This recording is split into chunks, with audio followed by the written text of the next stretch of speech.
नमस्कार। Gravitation chapter के previous year question की सीरीज में क्वेश्चन नंबर 31 से शुरुआत करते हैं। स्क्रीन को पॉज कीजिए और इस क्वेश्चन को अटेम्प्ट कीजिए। काफी जबरदस्त क्वेश्चन आया था जेईई मेंस का 2020 में। टफ क्वेश्चन है, एक बार टाइम लेकर अटेम्प्ट कीजिए क्योंकि मुझे इसको हटाना भी पड़ेगा, इसका सॉल्यूशन थोड़ा सा बड़ा है।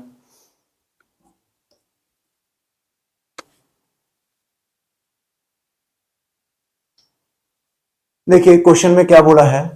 A satellite is launched vertically upward with an initial speed u from the surface of Earth. After it reaches height r, it ejects a rocket of mass m. चलो एक बार यहां तक के डायग्राम को, यहां तक के सिचुएशन को एक बार डायग्राम से प्रेजेंट करते हैं। जैसे मान लीजिए ये अर्थ है, अर्थ की रेडियस कितनी, कैपिटल आर, और एक रॉकेट है जिसको यहां से क्या करते हैं, वर्टिकली ऊपर पहुंचाते हैं। तो इसका मास कितना है, m। इस रॉकेट को मैं एक सर्कल से शो कर रहा हूं, डॉट से। इसकी इनिशियल स्पीड कितनी है, u। जैसे जैसे ये ऊपर की तरफ जाता है और ये किसके बराबर पहुंच जाता है, r जितनी हाइट पे ही पहुंच जाता है। r जितनी हाइट पे पहुंच चुका है ये। उसके बाद इसकी वर्टिकली ऊपर जा रहा है तो इसकी स्पीड कुछ और डिफरेंट होगी। तो यहाँ पे u है तो मान लेते हैं यहाँ पे स्पीड कितनी रही होगी, v रही होगी। अब क्योंकि मास इसका m है तो यहाँ भी मास तो कितना रहेगा, m। तो इसका मोमेंटम एक प्रकार से कितना हो गया, mv मोमेंटम हो गया। इसका मोमेंटम हो गया mv। ध्यान दीजिए यहाँ पे कोई सोचे कि मोमेंटम कंजर्वेशन अप्लाई कर दे तो अप्लाई नहीं हो सकता, क्योंकि यहाँ पे एक्सटर्नल फोर्स ग्रेविटी इन्वॉल्व है। ग्रेविटी के कारण से ग्रेविटी नीचे पुल कर रही है और इसका मोमेंटम की वैल्यू क्या होती जा रही है, डाउन होती हुई जा रही है। लेकिन हुआ ये कि इस लोकेशन पर एक इसमें से आगे देखिए, it ejects a rocket of mass m/10। इस m मास में से एक m/10 मास जितना एक रॉकेट इससे बाहर निकलता है। तो जब रॉकेट के साथ क्या गैसेस होंगी, तो गैसेस होगी तो ऐसे में जैसे सिंपल अज्यूम कीजिए गन है, गन के अंदर बुलेट, तो जैसी बुलेट निकलेगी, बुलेट के अंदर बारूद है तो बुलेट जाएगी इस डायरेक्शन में और वहीं गन कहां जाएगी, पीछे की डायरेक्शन में। तो पूरे सिस्टम का मोमेंटम क्या रहा, कंजर्व रहा। तो बुलेट इस तरफ जा रही है तो गन कहां जाएगी, इस तरफ। तो यहां पे आप देख सकते हैं कि यहां पे रॉकेट के इजेक्ट होने से पहले इस पूरे सैटेलाइट का मोमेंटम ऊपर की तरफ है, किसके बराबर है, mv के बराबर। वो हम निकाल सकते हैं। इनिशियल स्पीड u है, r हाइट ऊपर जाने के बाद स्पीड कुछ ना कुछ हो जाएगी जो कि u और r का फंक्शन। तो फिलहाल मोमेंटम कितना है, mv। लेकिन जैसे इसमें क्या होगा, रॉकेट इजेक्ट होगा, तो रॉकेट इजेक्ट होने से जस्ट पहले ये सिचुएशन है और इजेक्ट होने के जस्ट बाद ग्रेविटी इसमें कोई खास वर्क कर नहीं पाएगी, क्योंकि हाइट की लोकेशन तो क्या है, सेम है। तो ऐसे में मोमेंटम क्या रखा जा सकता है, कंजर्व रखा जा सकता है। तो देखिए यहां पर बोला गया है कि रॉकेट ऑफ मास m/10 ये इजेक्ट हो गया है, so that subsequently the satellite moves in a circular orbit. इस कारण से हुआ कि इसके परिणाम में जो सैटेलाइट बाकी का जो बचा हुआ है, बाकी का बचा मास कितना होगा, m में से m/10 को माइनस कीजिए तो m माइनस m/10 कितना हो जाएगा, 9m/10। तो वो सैटेलाइट क्या, सर्कुलर ऑर्बिट के अंदर एस्टेब्लिश हो जाता है। उसकी स्पीड और डायरेक्शन इस हिसाब से सेट हुई कि वो किसके अंदर सेट हो गया, सर्कुलर ऑर्बिट के अंदर सेट हो चुका है, जिसकी रेडियस कितनी है, इसकी रेडियस है 2r। तो यहां पे देखिए इसका मास तो कितना हो गया सैटेलाइट का, 9m/10, और इसकी स्पीड कितनी मान लेता हूं, vs। ठीक है, ये स्प्लिट होने के जस्ट बाद की बात है। इसी टाइप से बताइए m/10 का क्या होगा। तो क्या m/10 इस डायरेक्शन में जा रहा होगा, भाई अगर इस डायरेक्शन में जाएगा तो टोटल मोमेंटम तो अभी भी सेम होना चाहिए। तो पहले मोमेंटम mv है और मुझे पता चल चुका है इसका एक हिस्सा तो यहां जा रहा है, एक हिस्सा जो है वो कहां जा रहा है, इस तरफ जा रहा है। तो दूसरे हिस्से को कहां जाना ही पड़ेगा, दूसरे हिस्से को इस डायरेक्शन में जाना ही पड़ेगा। तो ये हिस्सा यहां जा रहा होगा। तो इसका मास कितना है, m/10, और वेलोसिटी मान लीजिए कितनी है, वेलोसिटी ऑफ रॉकेट, तो vr बोल देता हूं मैं इसको।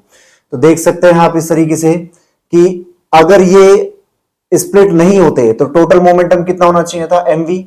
और अब क्योंकि ये अलग हो चुके हैं तो ये तो रहा नहीं, तो इसका और इसका रिजल्टेंट क्या होगा, इसका इसका रिजल्टेंट इस डायरेक्शन में होना चाहिए। ठीक, तो देखिए ये सर्कुलर ऑर्बिट में जा रहा है तो ये परपेंडिकुलर निश्चित रूप से रहा होगा। इस एंगल को मैं कितना बोल देता हूं, थीटा बोल देता हूं। ठीक, तो देखिए एक डायरेक्शन आप पिक कर लीजिए, इस डायरेक्शन को बोल दीजिए एक्स एक्सिस ये एक्स एक्सिस मान लीजिए, ऊपर वाले डायरेक्शन वाई एक्सिस। ठीक, क्योंकि मैंने आपसे कहा कि जो एक्सप्लोजन हुआ है, एक्सप्लोजन से जस्ट पहले और जस्ट बाद में एक्सटर्नल फोर्स कोई वर्क डन कर नहीं पाएगा, तो ऐसे में जो टोटल मोमेंटम है वो जो इनिशियल में था वही क्या रहेगा, फाइनल में भी रहेगा, हर एक डायरेक्शन में, चाहे एक्स हो चाहे वाई हो। तो एक काम करता हूं मैं, इसको एक्स डायरेक्शन में इसका मैं मोमेंटम देखता हूं। तो एक्स डायरेक्शन में बताइए इसका मोमेंटम कितना होना चाहिए, ये डायरेक्शन में देखते हैं। तो m/10 V are sine theta, ये है इस डायरेक्शन का मोमेंटम। ठीक है, फाइनली तो देखिए फाइनली इस डायरेक्शन मोमेंटम है, तो क्योंकि इनिशियल वाले का मोमेंटम मुझे बताइए कि एक मिनट रुको, मैं यहां पर इसको एक्स माने ना, तो बताइए इसका मोमेंटम कितना हो जाएगा, इसका मोमेंटम हो जाएगा माइनस। ठीक है, ये डायरेक्शन पॉजिटिव है, ये डायरेक्शन नेगेटिव, तो इस वाले का मोमेंटम कितना, इतना। और वहीं आप मुझे बताइए इस वाले पार्ट का मोमेंटम कितना हो जाएगा, 9m/10 vs, ये हो गया मोमेंटम पॉजिटिव डायरेक्शन में, इक्वल्स टू कितना, ये है फाइनल मोमेंटम एक्स डायरेक्शन में, इनिशियल मोमेंटम लिख दीजिए एक्स डायरेक्शन का। तो इनिशियल में तो ये पार्टिकल कंप्लीट किस डायरेक्शन में जा रहा है, वाई डायरेक्शन में, तो इसका मतलब ये कि एक्स डायरेक्शन में इनिशियल मोमेंटम कितना था, 0। तो मैं इसको और इसको बराबर कर सकता हूं, तो देखिए यहां से कितना हो जाएगा, वी आर साइन थीटा किसके इक्वल हो जाएगा, देखिए इसको मैं माइनस वाले को उधर लेके जा रहा हूं, एक तो यहां से मैं एक बार m/10 कट कर देता हूं, माइनस उस तरफ जाके प्लस हो जाएगा, तो वी आर साइन थीटा हो जाएगा 9vs के इक्वल, तो ये हो गया 9vs, ये हो गई इक्वेशन नंबर 1। अब एक काम करता हूं, मैं आ जाता हूं वाई डायरेक्शन में, तो देखिए वाई डायरेक्शन में मोमेंटम कंजर्व करते हैं, तो फाइनल में मोमेंटम कितना है वाई डायरेक्शन में, तो इस वाले का मोमेंटम इस डायरेक्शन में देखिए ये कितना हो जाएगा, m/10 V R cos theta, इस डायरेक्शन में कॉस थीटा, इसका कोई मोमेंटम है क्या इस डायरेक्शन में, तो ये तो 90 डिग्री पे, तो इसका मोमेंटम वर्टिकल डायरेक्शन में कितना हो जाएगा, 0। तो ये है फाइनल मोमेंटम वाई डायरेक्शन में, जो कि किसके बराबर होगा इनिशियल के, तो इनिशियल कितना हो गया mv। तो देखिए यहां से m और m कैंसिल आउट, 10 को मैं वहां भेज देता हूं, तो देख सकते हैं इससे वी आर कॉस थीटा किसके इक्वल हो जाएगा, ये आ जाएगा 10v के इक्वल आ जाएगा। तो हमसे पूछा गया है कि kinetic energy of the rocket क्या होगी, तो रॉकेट की काइनेटिक एनर्जी, इस रॉकेट की काइनेटिक एनर्जी पता लगानी है, तो मास तो इसका m/10 है, किसी तरीके से मेरे से अगर इसकी स्पीड निकल जाती वी आर, तो मैं लगा दूंगा हाफ mv², जिसमें मास हो गया m/10 वी आर का स्क्वायर। तो ये फाइंड आउट करना है, तो सबसे पहले मैंने लगाया एक्सप्लोजन से जस्ट पहले और एक्सप्लोजन के जस्ट बाद मोमेंटम, एक्सप्लोजन की जगह आप इसको अलग बोल दीजिए कि रॉकेट अलग हो रहा है, तो ये मैंने मोमेंटम कंजर्व कर दिया। तो दो इक्वेशन निकल के आई, इक्वेशन 1 एंड इक्वेशन 2। तो देखिए अगर मैं 1 का स्क्वायर और 2 का स्क्वायर करूं और ऐड कर दूं, तो we are square sine square, we are square cos square, we are square common आ जाएगा, sine square plus cos square कितना 1। तो देखिए मैं 1 का स्क्वायर प्लस 2 का स्क्वायर कर रहा हूं, तो ये कितना हो जाएगा, V are square equals to, देखिए ये हो जाएगा 9vs का स्क्वायर, इसका स्क्वायर करेंगे तो 81 vs स्क्वायर प्लस यहां से कीजिए इसका, तो ये कितना हो जाएगा 100v स्क्वायर। ठीक, तो देखिए बस में इसका मास से मल्टीप्लाई कर दीजिए, रॉकेट के मास से, और हाफ से मल्टीप्लाई करो, काइनेटिक एनर्जी आ जाएगी। लेकिन इसमें मिसिंग क्या है, डेटा तो हमको सिर्फ ये गिवन है u, तो मुझे vs फाइंड आउट करना है, और मुझे क्या फाइंड आउट करना है, v फाइंड आउट करना है। तो vs रॉकेट की स्पीड कैसे निकल के आ सकती है, तो देखिए रॉकेट की स्पीड है और ग्रेविटेशन फोर्स लग रहा है, तो ग्रेविटेशन फोर्स किसके इक्वल हो जाएगा, mv²/r। यहां से शायद vs आ सकता है हमारा, इसी टाइप से v स्क्वायर कहां से आएगा, यहां पे स्पीड कितनी होगी, तो इस पॉइंट और इस पॉइंट के बीच में मैं मैकेनिकल एनर्जी कंजर्वेशन कर देता हूं, उससे कहीं ना कहीं मेरा v आ सकता है। तो एक इक्वेशन आई, इस इक्वेशन 3, यहां से मुझे वी एस स्क्वायर निकालना है और वी स्क्वायर निकालना है। तो देखिए सबसे पहले मैं यहां पर ग्रेविटेशनल फोर्स किसके इक्वल हो जाएगा, मास इनटू में एक्सलेरेशन। तो यहां से देखिए ये हो जाएगा g, मास ऑफ अर्थ कितना है, कैपिटल M, और इसका मास एक बार सैटेलाइट का मास में मान लेता हूं कितना वीएस, वैसे तो 9m/10 है लेकिन मैं एक बार ms मान लेता हूँ, अपॉन में डिस्टेंस का स्क्वायर। तो डिस्टेंस किसके बराबर है बताइए, सारी अर्थ को पॉइंट मास मान सकता हूँ, तो ये गैप कितना हो गया 2r का स्क्वायर, तो Gm1m2/r²। इसी टाइप से ये किसके इक्वल होना चाहिए, मास इंटू में एक्सेलरेशन। तो मास इसका कितना है सैटेलाइट का ms, वेलोसिटी का vs² अपॉन में रेडियस, तो रेडियस कितना 2r। तो एक रेडियस यहां से ये 2r कैंसिल आउट कर दीजिए, ms कैंसिल आउट हो जाएगा। तो यहां से vs का स्क्वायर, vs² किसके इक्वल हो गया, vs² हो गया Gm/2r। इसको मैं ले लेता हूं इक्वेशन नंबर 4। देखिए अब vs² भी मेरा रेडी हो चुका है, v² फाइंड आउट करते हैं। तो v² कहां से, इस पॉइंट और इस पॉइंट, इनके बीच में क्या करता हूं मैं, मैकेनिकल एनर्जी कंजर्वेशन कर देता हूं। तो फ्रॉम मैकेनिकल एनर्जी कंजर्वेशन, तो लगाते हैं यहां पर। तो बताइए यहां पे कितनी है मैकेनिकल एनर्जी, यहां पे हो जाएगी माइनस का G m स्मॉल m, अर्थ का मास, सैटेलाइट का मास अपॉन में डिस्टेंस, डिस्टेंस कितनी हो गई r, ये हो गई पोटेंशियल जी। काइनेटिक एनर्जी कितनी है, हाफ m u², ये हो गई हाफ m u²। इसी टाइप से देखिए यहां पर पोटेंशियल जी कितनी हो जाएगी, माइनस का G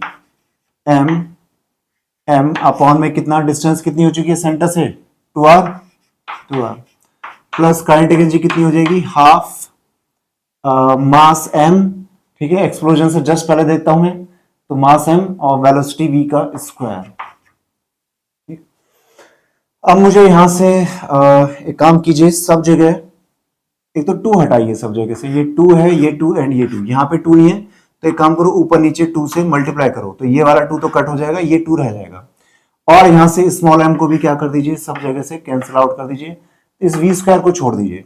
तो v² किसके इक्वल हो जाएगा, देखिए v², इसको इधर लेके जाओ, एक तो यहां से u² बच गया, u² माइनस का 2gmm/r, और यहां से माइनस का gmm/r, तो gmm/r इस तरफ जा रहा है, यहां से 2 है, ये -1 इस तरफ जाके +1, तो ये आ जाएगा gm/r हो जाएगा, ठीक है। ये हो गया v², ये हो गई इक्वेशन नंबर 5। अब देखिए 3 के अंदर मैं vs² और v² की वैल्यू डालता हूं, तो यहां से देखिए फ्रॉम इक्वेशन 3, 4 एंड 5, तो ये 3, 4 एंड 5, क्या इक्वेशन सेट हो जाएगी, VR² करो ही, VR² इक्वल्स टू कितना 81 vs², 81 vs², vs कहां गया, vs² ये रहा, तो ये हो जाएगा Gm/2r। उसके बाद प्लस का 100 v², प्लस का 100 v² कितना आया, ये आ रहा है u² माइनस का gmm/r, gm/r। इसको सॉल्व करते हैं, VR² देखो किसके इक्वल हो जाएगा, इसमें से 100 u², ये 100 से मल्टीप्लाई कर दिया, और ये हो गया 81/2। तो एक काम करता हूं मैं, gm/r को ले लेता हूं कॉमन, gm/r को कॉमन ले लिया, तो माइनस साइन है, माइनस भी मैंने बाहर ले लिया, यहाँ पे हो गया 100, और ये प्लस है, तो देखिए माइनस माइनस प्लस आ जाएगा, तो ये हो जाएगा 81/2, ठीक। अब मुझे काइनेटिक एनर्जी लिखनी थी किसकी, रॉकेट की काइनेटिक एनर्जी की है, तो रॉकेट की काइनेटिक एनर्जी हो जाएगी half mass of rocket, rocket का मास कितना था m/10 इंटू में कितना VR का स्क्वायर, ठीक। m को मैं बाहर ही रहने देता हूं, ये हो गया 20, ये 20 है, VR² की वैल्यू पुट कीजिए, और 20 से इसको एक बार 20 का डिवाइड करते चले जाइए, तो यहां 20 का डिवाइड करूंगा तो कितना हो जाएगा, ये हो जाएगा 5u², और यहाँ पे 20 का और डिवाइड करता हूं मैं, तो ये कितना हो जाएगा, माइनस का Gmm/20r, इसको अंदर सॉल्व कीजिए, 2 LCM लो, तो ये कितना हो जाएगा 200 माइनस 81, ये हो जाएगा 119 अपॉन में 2, 119 अपॉन में 2, ठीक। तो यहां से आप देख सकते हैं इसमें से मैं 5 को भी बाहर निकाल लेता हूं। ठीक है, फाइनल आंसर में एक बार येलो इसमें लिखता हूं, ये हो गया 5m, 5 को भी बाहर निकालिए m, अंदर बच गया u स्क्वायर। ठीक, अब मुझे 5 को बाहर निकालना यहां से भी, क्योंकि 5 पूरे में से कॉमन लिया गया। तो एक काम कीजिए, इसको ऊपर नीचे 5 से ऊपर नीचे मल्टीप्लाई करो। ऊपर वाला 5 तो बाहर निकल जाएगा, नीचे वाला 5 मल्टीप्लाई में चला जाएगा। तो ये 5 है, ये 20, 5 इंटू में 20 100, 100 इंटू में 2 कितना 200। तो ये हो जाएगा माइनस का 119 119/200 G capital M by are, ये होना चाहिए। तो ये मैच हो रहा है ऑप्शन 1 से, तो इसलिए ऑप्शन 1 करेक्ट होना चाहिए। काफी अच्छा क्वेश्चन है, इसको वापस से स्नैपशॉट लेना चाहे तो ले सकते हैं। क्वेश्चन नंबर 32 अटेम्प्ट कीजिए। देखिए क्वेश्चन में क्या कहा है, अ बॉडी ए, बॉडी का नाम है capital A, of mass m is moving in a circular orbit of radius r about the planet. एक बॉडी है जिसका मास कितना है, m है, किस रेडियस में ऑर्बिट कर रही है, सर्कुलर ऑर्बिट में r रेडियस में, अराउंड अ प्लैनेट। ऐसा नहीं बोला कि प्लैनेट की रेडियस कितनी है, r है। तो मैं एक जनरल केस ही लेके चलूंगा, ये मान लेते हैं प्लैनेट है और इसके अराउंड एक ऑर्बिट में मान लेता हूं, इसकी रेडियस कितनी है, इसकी रेडियस r मान लीजिए, ये रेडियस है r, और पार्टिकल यहां कहीं सर्कुलर ऑर्बिट में मूव कर रहा है। तो इसका पार्टिकल का मास कितना m और इसकी वेलोसिटी कितनी है, वेलोसिटी है इसकी v वेक्टर। ठीक, आगे देखिए, another body of mass m/2 collides with a, दूसरा पार्टिकल है m/2 है, वो a के साथ कोलाइड करने जा रहा है। तो a के साथ कोलिजन करने के लिए उस पार्टिकल को इसी की ट्रेजेक्टरी पे होना पड़ेगा, यानी कि जो पार्टिकल जिसका नाम मैं a दे रहा हूं, इसी की ही पाथ में होना चाहिए कौन, दूसरा पार्टिकल। इसकी वेलोसिटी बोली गई है with A velocity which is half v/2 the instantaneous velocity v of a, यानी जिस क्षण जिस समय पर a की वेलोसिटी कितनी है, वेक्टर v, उस इंस्टेंट पर दूसरा वाला जो पार्टिकल है, ठीक, दूसरा जिसके साथ कोलिजन होने जा रहा है, उसकी वेलोसिटी कितनी है, उसका मास तो बोल रखा है m/2 और इसकी वेलोसिटी कितनी है, वो है वेक्टर v/2। हालांकि मैंने डायग्राम में थोड़ा सा डिफरेंस दिखाया है, दोनों क्या होंगे आपका एग्जैक्टली पास पास होंगे, तभी वेलोसिटी वेक्टर क्या हो पाएंगे, सेम हो पाएंगे। अदरवाइज सोचिए सर्कल के अंदर यहाँ पे वेलोसिटी अलग है, यहाँ पे अलग है, यहाँ पे अलग है, मैग्नीट्यूड के कारण से नहीं, डायरेक्शन के कारण से, इसलिए दोनों आसपास ही रहे होंगे। ठीक, देखिए एक का वेक्टर कितना है v, दूसरे का v/2, यानी कि डायरेक्शन सेम है, v वेक्टर v यहां भी है, वेक्टर v यहां भी है, डायरेक्शन सेम है, बट मैग्नीट्यूड क्या है, हाफ। आगे देखिए, the collision is completely elastic, the collision, अब ये टकरा ही गए हैं, इसकी स्पीड ज्यादा है इसके कंपेयर में, v है, ये v/2 है, तो ये गैप खत्म कर लेगा और इसके साथ ये टक्कर मार देगा। तो कॉलिजन कैसी देखने को मिली, तो अगर मैं यहां की बात करूं तो इस ट्रैक पे, इस सर्कुलर ट्रैक पे हमने देखा कि कॉलिजन हो गया है। कॉलिजन के बाद इनइलास्टिक कॉलिजन है तो क्या चीज कंजर्व रहेगी, टोटल मोमेंटम क्या रहेगा, कंजर्व रहेगा before collision and after collision. तो एक काम करता हूं मैं, यहां पर मैं मोमेंटम कंजर्व कर देता हूं। तो देखिए इनिशियल मोमेंटम कितना हो जाएगा, इस वाले पार्टिकल का है mv वेक्टर, दूसरे वाले पार्टिकल का कितना है m/2 इंटू में वेक्टर v/2, और क्योंकि ये दोनों इनइलास्टिक कॉलिजन कर रहे हैं तो दोनों एक दूसरे के साथ चिपक जाएंगे, तो टोटल मास हो जाएगा m+m/2 और वेलोसिटी कुछ ना कुछ कॉमन होगी, तो कॉमन वेलोसिटी में बोलता हूं वेक्टर vc। तो देखिए vc किसके इक्वल होना चाहिए, इन दोनों को ऐड कीजिए, ये mv, ये है mv/4, तो 1 + 1/4 कितना हो जाएगा, 5 mv/4, ये हो गया टोटल मोमेंटम। इसमें टोटल मास का डिवाइड कर दीजिए, टोटल मास कितना है 3m/2, तो 3m/2 का डिवाइड करते हैं, 3m यहां पे आ गया, 2 यहां पे। इस तरीके से आप देख सकते हैं कि कॉमन वेलोसिटी किसके इक्वल आ रही है, m और m कैंसिल आउट, ये 2 यहां पे कैंसिल आउट, तो ये आ जाएगा 5/2, 3 इंटू में 2 कितना 6, ये आ जाएगा 5/6 v वेक्टर, जो कि किससे कम है, ओरिजिनल वेलोसिटी से क्या है, कम है। यानी कि जैसे ही दोनों चिपक जाएंगे तो दोनों की कंबाइंड वेलोसिटी क्या होगी, वेक्टर वी से क्या हो जाएगी, कम हो जाएगी। तो इस तरीके से आप देख सकते हैं, तो क्योंकि ये वेक्टर वी से कम है, वेक्टर वी से कम होने के कारण से ये अगर v वेलोसिटी मेंटेन रहती कॉलिजन के बाद भी, तब तो ये सर्कुलर ट्रैक पे मेंटेन हो सकता था। लेकिन फिलहाल ये वेलोसिटी कम है तो ये कहां की तरफ मुड़ जाएगा, अंदर की तरफ मुड़ जाएगा। और अंदर की तरफ मुड़ने के कारण से ये इस तरीके से पाथ शो करेगा। ठीक, तो ये कैसा पाथ है, ये इलिप्टिकल पाथ है, ये इलिप्टिकल पाथ है। और ये वाला पॉइंट क्या बनने जा रहा है आपका, इस डिस्टेंस को मैं बोलूंगा अपोजी। आपको याद होगा इलिप्स के अंदर जो सबसे नियरेस्ट पॉइंट होता है उसको बोलते हैं पेरिजी, और जो सबसे डिस्टेंस्ड सबसे मोर डिस्टेंट लोकेशन है उसको मैं क्या बोलता हूं, एपोजी। तो ये डिस्टेंस क्या बन जाएगी, एपोजी, और ये होगी पेरिजी। तो इस तरीके से हम देख सकते हैं ये इलिप्टिकल मोशन शो करेगा। तो देखते हैं फर्स्ट ऑप्शन क्या कह रहा है, escapes from the planet's gravitational field. कोई एस्केप करने वाला नहीं है, तो ये ऑप्शन गलत। Continues to move in a circular orbit, continue तब करता है जब इसकी velocity vector, common velocity vector v के बराबर होती। तीसरा देखिए, falls vertically downward towards the planet, कि ये एकदम नीचे गिर जाएगा। नीचे तब गिरता है जब टोटल मोमेंटम कितना हो जाता है, 0, और ऐसे में कॉमन वेलोसिटी किसकी इक्वल आती है, 0 के इक्वल। तो ये एग्जैक्टली नीचे की तरफ गिर जाता है।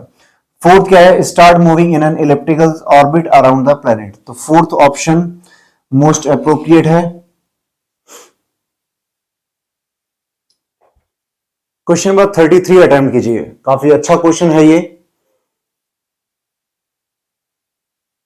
देखिए क्वेश्चन में क्या बोला गया है, a satellite is moving in a low nearly circular orbit around the earth, its radius is रफली equal to that of the earth radius R E. एक सैटेलाइट है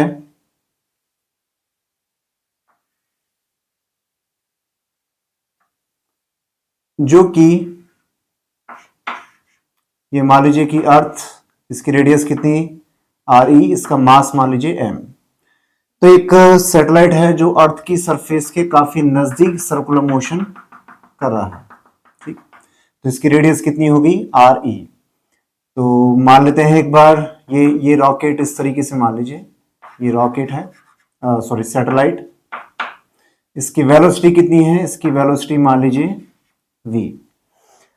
क्या बोला गया है, by firing rockets attach to it, its speed instantaneously increased in the direction of its motion so that it becomes √3/2 times larger। तो देखिए क्या बोला गया कि यहां से कुछ रॉकेट को आप ऑन करते हैं। रॉकेट का मतलब कुछ ऐसा समझ लीजिए कि जैसे आप बाइक चला रहे हैं और एकदम से आप रेस खींच देते हैं 1 सेकंड के लिए या 2 सेकंड के लिए, तो वो जो रेस आपने खींची वो उसने क्या कर दिया, एकदम से स्पीड अच्छी खासी बढ़ा दी। इसी टाइप से क्या है, सैटेलाइट के अंदर है, यहाँ पे इसने रॉकेट का इंजन ऑन किया और इसमें गैसेस बाहर निकली। तो मान लो कितना, आपने आधा सेकंड या 1 सेकंड के लिए इसका इंजन ऑन किया, इसने तेजी से गैस बाहर फेंकी और इसकी स्पीड क्या हो गई, एकदम से बढ़ गई। तो इसकी स्पीड कितनी हो गई, v से कितनी हो गई, √3/2 टाइम्स ऑफ v। पहले ये थी, अब कितनी हो गई, इतनी। और बोला गया इंस्टेंटेनियसली, यानी कि जो थ्रस्ट ऑन किया है ये एकदम से कोई आधा सेकंड या 1 सेकंड का ही रहा होगा। ठीक, Due to this, the farthest distance from the center of the earth that of the satellite reaches is r। इसके कारण से बोला यह गया है कि सैटेलाइट जो है वो कहीं ना कहीं इलिप्टिकल ऑर्बिट में जा चुका है, और इलिप्टिकल ऑर्बिट के अंदर उसकी जो प्लैनेट्स के अर्थ के सेंटर से जो मैक्सिमम डिस्टेंस है वो कितना हो गया, r के इक्वल हो गया है। तो देखो यहां पर वेलोसिटी जब तक v थी, जब तक वेलोसिटी भी है, आप देख सकते हैं यहां पे कौन सा फॉर्मूला काम करेगा, ग्रेविटेशनल फोर्स जो इसके ऊपर लगेगा वो किसके इक्वल होगा, आपका जी mm अपॉन में आर ई स्क्वायर। और ये किसके इक्वल रहा होगा, ये सारा ग्रेविटेशनल फोर्स एक तरीके से किसमें डाइजेस्ट हो गया, इसकी रिक्वायर्ड सेंटीमीटर फोर्स में क्या हो गया, खर्च हो गया। तो आप देख सकते हैं यहां से इसको कैंसिल आउट कीजिए, m कैंसिल आउट कीजिए, तो v स्क्वायर में कह सकता हूं, v स्क्वायर किसके इक्वल है, v स्क्वायर हो गया gm/r e के इक्वल। ये डेटा हो सकता है आगे हमारे काम में आए, काम में आएगा तो ठीक है, नहीं है तो इसको ऐसे रहने देते हैं। मैं आपको ये कहना चाह रहा हूं कि जब तक ये स्पीड है root G M by R E, तब तक सारा ग्रेविटेशन फोर्स किस में खर्च हो जाएगा, v स्पीड से बार बार डायरेक्शन चेंज कराने में ही खर्च हो जाएगा। यानी कि ग्रेविटी के कारण से तो ना तो ये सैटेलाइट नजदीक आएगा अर्थ के, ना ये दूर जा पाएगा, एक फिक्स रेडियस के अंदर मूव करता रहेगा। लेकिन जैसी इसकी रेडियस क्या हो गई, ज्यादा हो गई है, देखिए रूट 3/2 कितना होता है, 1.5 का रूट एक से तो बड़ा ही है, तो एक से बड़ा है, तो ये स्पीड होगी ज्यादा, तो ज्यादा स्पीड है, तो ऐसे में ग्रेविटेशन फोर्स उतना ही लगेगा। तो स्पीड हो गई है ज्यादा, ज्यादा स्पीड से अगर ये इस ऑर्बिट में चलना चाहेगा तो इसको ज्यादा फोर्स की रिक्वायरमेंट है, लेकिन उतना फोर्स अवेलेबल है नहीं। तो होगा ये कि अर्थ का ग्रेविटेशन फोर्स कम पड़ जाएगा, इसकी स्पीड है ज्यादा, तो ये क्या करेगा, इस रेडियस से सर्कुलर ऑर्बिट से बाहर निकल जाएगा, और एक तरीके से मैं कह सकता हूं ये एक इलिप्टिकल ऑर्बिट के अंदर मोशन परफॉर्म करेगा। तो देख सकते हैं यहां पे नियरेस्ट डिस्टेंस कितनी है, नियरेस्ट डिस्टेंस तो यहां पे थी आर ई के इक्वल, और इसकी जो फार्देस्ट डिस्टेंस बोली गई है इस क्वेश्चन में, बोला गया है कि फार्देस्ट डिस्टेंस किसके इक्वल है, आर के इक्वल। आपसे आर पूछा गया कि आर किसके इक्वल होना चाहिए इन टर्म्स ऑफ आर ई। तो कैसे करें इसको अटेम्प्ट, जैसे देखिए यहां पर अब आप ये वेलोसिटी v को तो भूल जाइए, क्योंकि अब नई ऑर्बिट बन चुकी है, कौन सी, इलिप्टिकल ऑर्बिट, और इसमें जब सैटेलाइट जब सबसे नजदीक है अर्थ के सेंटर से, अर्थ का सेंटर देखिए यहां पे किसका रोल प्ले कर रहा है, आपका इस इलिप्स के फोकस का रोल प्ले कर रहा है। तो यहां से जो ये डिस्टेंस है इसको मैं बोलूंगा नियरेस्ट डिस्टेंस, तो यहां पे स्पीड किसके बराबर, रूट 3/2 v के बराबर है। और जब सबसे दूर होगा तो एक बार मैं यहां पे स्पीड मान लेता हूं कुछ v डैश, ठीक, हो सकता है जरूरत पड़े इसकी। तो एक काम करते हैं, हम एनर्जी कंजर्वेशन लगाने की कोशिश करते हैं यहां पर और यहां पर। टोटल एनर्जी तो क्या रहेगी पूरे सिस्टम की, सेम रहेगी, तो एनर्जी कंजर्वेशन अप्लाई करते हैं। तो देखिए पहले तो अर्थ को एक पॉइंट मास मान लीजिए m, और यहां पे सैटेलाइट का मास मान लीजिए स्मॉल m, तो ये कितना हो जाएगा, माइनस का G M small m by R E plus kinetic energy कितनी हो जाएगी, हाफ m इनटू में, और इस स्पीड का स्क्वायर, तो इसका स्क्वायर करेंगे तो कितना हो जाएगा, 3/2 v स्क्वायर। ये हो गई पोटेंशियल प्लस काइनेटिक। अब आ जाइए इस वाली जगह पे, इस वाली जगह पे पोटेंशियल एनर्जी कितनी होनी चाहिए, माइनस का जी एम अपॉन में आर प्लस काइनेटिक एनर्जी कितनी हो जाएगी, half m v dash square. तो देखिए मुझे फाइंड आउट करना है क्या r, और गिवन क्या है आर ई, बाकी सब फैक्टर क्या है, कैंसिल आउट हो जाने चाहिए। कम से कम अगर मैं स्मॉल m की बात करूं तो स्मॉल m तो सीधा सीधा यहीं से कैंसिल होता हुआ दिख रहा है। आगे के देखते हैं, देखिए v स्क्वायर जो है, v स्क्वायर भी किसका फंक्शन है, अर्थ की रेडियस का फंक्शन है, तो v स्क्वायर की वैल्यू मैं यहां पुट कर सकता हूं। प्रॉब्लम यह है कि v डैश स्क्वायर को कैसे एलिमिनेट करेंगे, क्योंकि रोल के अंदर v डैश का तो कोई काम है ही नहीं इस पूरे क्वेश्चन में। तो एक चीज और है कि यहां पर और यहां पे क्या चीज कांस्टेंट है, एंगुलर मोमेंटम क्या है, कांस्टेंट है with respect to centre of the earth. Earth के सेंटर से खड़े होकर देखिए हर टाइम लगने वाला ग्रेविटेशन फोर्स, किसी भी समय पे लगने वाला ग्रेविटेशन फोर्स हमेशा कहां से पास होगा, ये ग्रेविटेशन फोर्स की डायरेक्शन अर्थ के सेंटर से पास होगी। तो ये फोर्स किसी भी तरीके से इसके एंगुलर मोमेंटम को चेंज करने की कैपेबिलिटी नहीं रखता है। तो यहां पर मैं एंगुलर मोमेंटम कंजर्व कराता हूं। तो एक इक्वेशन तो ये हो गई थी हमारी, एंगुलर मोमेंटम कंजर्व करते हैं। तो सैटेलाइट का एंगुलर मोमेंटम नियरेस्ट पॉइंट और फारदेस्ट पॉइंट पे लिखते हैं। तो नियरेस्ट पॉइंट पे देखिए मास m, वेलोसिटी कितनी, वेलोसिटी हो चुकी है रूट 3/2 v, इनटू में कितना डिस्टेंस, तो डिस्टेंस किसके इक्वल होगी, R E M V R. इसी टाइप से सबसे फारदेस्ट पॉइंट पे लिखता हूं, तो मास m, इसकी वेलोसिटी कितनी v डैश, डिस्टेंस कितनी है यहां से, डिस्टेंस हो गई r। तो m तो मैं कैंसिल आउट कर ही सकता हूं दोनों जगह से, तो दोनों तरफ स्क्वायर भी कर दीजिए ताकि रूट हट जाए। तो ये हो गया 3/2 v स्क्वायर। देखिए v स्क्वायर की वैल्यू भी यहां से मैं रख सकता हूं, तो v स्क्वायर कितना हो जाएगा, G M by V square करूंगा, मैं दोनों तरफ स्क्वायर कर रहा हूं, तो ये आ जाएगा G M by R E. इसका भी स्क्वायर होगा तो इसका स्क्वायर हो जाएगा, तो कितना हो जाएगा, आर ई स्क्वायर। इसका भी स्क्वायर करते हैं, वी डैश स्क्वायर, ये हो जाएगा आर स्क्वायर। तो देख सकते हैं यहां पे मुझे वी डैश की स्क्वायर की रिक्वायरमेंट है, और यहां पे एनर्जी कंजर्वेशन वाली इक्वेशन में वी स्क्वायर की रिक्वायरमेंट है। वी स्क्वायर इक्वेशन 1 से कंप्लीट हो जाएगा। वी डैश स्क्वायर यहां से आता हुआ मुझे कुछ नजर आ रहा है, तो वी डैश स्क्वायर देखिए किसके इक्वल होना चाहिए, वी डैश स्क्वायर, तो एक आर ई को मैं यहां से कैंसिल आउट कर देता हूं, एक आर ई कैंसिल आउट कर देते हैं, तो वी डैश स्क्वायर हो जाएगा 3/3gm बाई 2, आर ई ऊपर है और नीचे कितना आ गया आर स्क्वायर। इसको इक्वेशन नंबर 2 बोल देता हूं, तो 1 और 2 का मैं यहां पे यूज करता हूं, तो देखिए कितना हो जाएगा माइनस का gm by R E plus का 3/4, वी स्क्वायर करते हैं तो वी स्क्वायर ये, तो 3/4 वी स्क्वायर, तो gm by R E equals to, यहां से देखिए माइनस का gm बाई आर, इसको एज इट इज रहने देते हैं, और ये हो जाएगा V dash square by 2, V dash square upon में 2, तो दोनों तरफ 2 कर देता हूं मैं, तो ये कितना हो जाएगा 3gm आर ई अपॉन में 4r स्क्वायर, अपॉन में 4r स्क्वायर। तो यहां पे सब जगह से जो gm है वो कॉमन नजर आ रहा है, तो gm को मैं यहां से कैंसिल आउट कर देता हूं। अब देखिए सब जगह से gm कैंसिल आउट होने के बाद -1/re प्लस 3/4re, तो माइनस का 1 प्लस का 3/4, तो ये कितना हो जाएगा माइनस का 1/4re। इसको सॉल्व करने पर यहां से क्या हो जाएगा माइनस का 1/r प्लस का 3re अपॉन में 4r स्क्वायर। अब देखिए मैं चाह रहा हूं कि इसमें नीचे भी कुछ भी नहीं बचे, तो नीचे कुछ नहीं होना चाहिए, तो ऐसे में इस पूरी इक्वेशन को किससे मल्टीप्लाई कर दिया जाए, जो जो इसको नीचे कोई चीज टर्म क्रिएट करता है उसको खत्म करने के लिए जो भी करना पड़े वो करते हैं। तो देखिए 4 दो जगह आ रहा है, तो 4 को खत्म करना है तो 4 से मल्टीप्लाई कर दीजिए, यहां ऊपर में 4 आ जाएगा, कोई समस्या नहीं है, नीचे नहीं आना चाहिए। और किससे मल्टीप्लाई कर रहे हैं, यहाँ पे आर स्क्वायर है, तो आर स्क्वायर को भी खत्म करना है, तो एक काम करो आर स्क्वायर से मल्टीप्लाई करो, ये कैंसिल आउट हो जाएगा, यहाँ पे एक आर बच जाएगा, यहाँ पे कोई दिक्कत नहीं है, आर स्क्वायर ऊपर।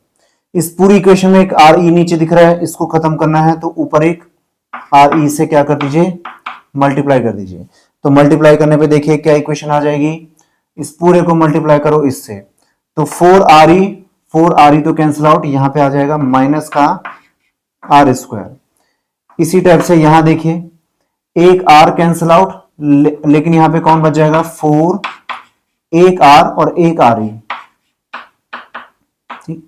इसी टाइप से यहां मल्टीप्लाई करिए, यहां कितना हो जाएगा 4r square cancel out, R E multiply हो जाएगा, तो यहां से कितना हो जाएगा 3re स्क्वायर। यहां पे क्या चीज अननोन है हमारे लिए, हम यहां पे अननोन है कैपिटल आर, ये मुझे फाइंड आउट करना है, और अर्थ की रेडियस गिवन है।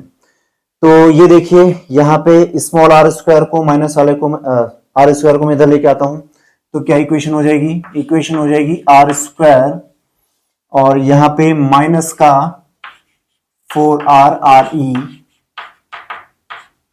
Plus 3re square equals to कितना 0। तो एक क्वाड्रेटिक इक्वेशन बन गई है। इस क्वाड्रेटिक इक्वेशन के अंदर देख सकते हैं ये हो गया एक प्रकार से, मैं इसको देखता हूं ए एक्स स्क्वायर, जहां पे आर स्क्वायर के कोफिशिएंट कौन है 1 और कौन आपका प्लस का बी एक्स, एक्स कौन है अननोन आर, बी का रोल कौन प्ले कर रहा है -4re प्लस सी, और सी का रोल कौन प्ले कर रहा है ये पूरा का पूरा पार्ट। तो देखिए सॉल्यूशन क्या हो जाएगा r equals to minus B, तो b कौन है माइनस का 4re है, तो माइनस बी करूंगा तो कितना हो जाएगा 4re plus minus root B square, तो बी स्क्वायर करूंगा तो कितना हो जाएगा 16re स्क्वायर माइनस का 4ac, 4a कितना है 1 है, c कितना है 3re स्क्वायर, तो 4 इंटू में 3 कितना 12re स्क्वायर अपॉन में कितना 2a, a कितना है 1 है तो ये 2 आ गया।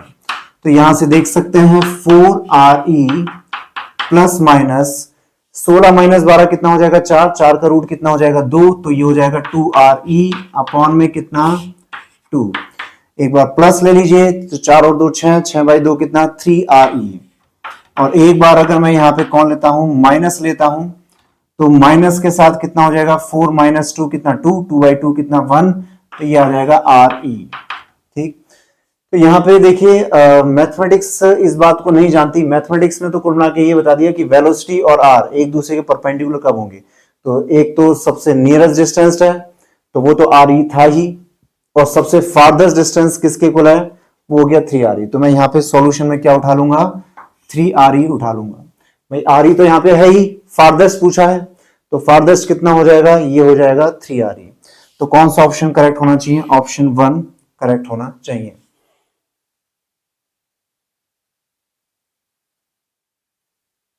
स्क्रीन को पॉज करते हुए क्वेश्चन नंबर 34 अटेम्प्ट कीजिए। क्वेश्चन 34 क्या कह रहा है, a satellite of mass m, एक सैटेलाइट जिसका मास m है, is in a circular orbit of radius r about the centre of अर्थ। तो ये मान लीजिए ये अर्थ है और इसके अराउंड एक सर्कुलर ऑर्बिट मान लीजिए। तो एक सैटेलाइट है जो कि कितनी रेडियस में, ये रेडियस r मान लीजिए, इसके अंदर क्या कर रहा है, सर्कुलर मोशन परफॉर्म कर रहा है। तो ये है सैटेलाइट।